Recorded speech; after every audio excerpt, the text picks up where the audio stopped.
اور عمران خان کی پارٹی کو کسی طریقے سے بھی ہم الیکشن نہ دیں اور اس کے 18 ٹوٹے کر دیں۔ وہ چاہتے ہیں کس طریقے سے بھی شاہ محمود قریشی کو بھگا کر دوبارہ پیپل پارٹی کا حصہ بنایا جائے، اسی طرح جو دوسرے لوگ ان پارٹیوں میں آئے ہوئے ہیں ان کو بھی بھگایا جائے، کیونکہ فواد چودھری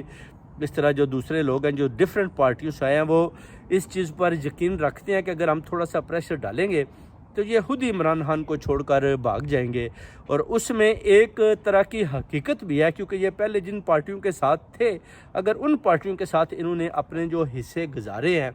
اس کے بعد بھی ان کو چھوڑ کر یہ خان صاحب کے ساتھ آئے ہیں، کھڑے ہیں، تو ان پر بھی کافی زیادتیاں ہوئی، مگر ابھی تک تو یہ عمران خان کے ساتھ کھڑے ہیں۔ مگر جو اوورسیز کمیونٹی کی آواز ہے وہ یہی ہے کہ اگر تھوڑی سی بھی مصیبت صحیح کر کے آئی تو یہ لوگ واقعی ہی بھاگنے پر مجبور ہو جائیں گے اور پارٹی کو چھوڑ کر ادھر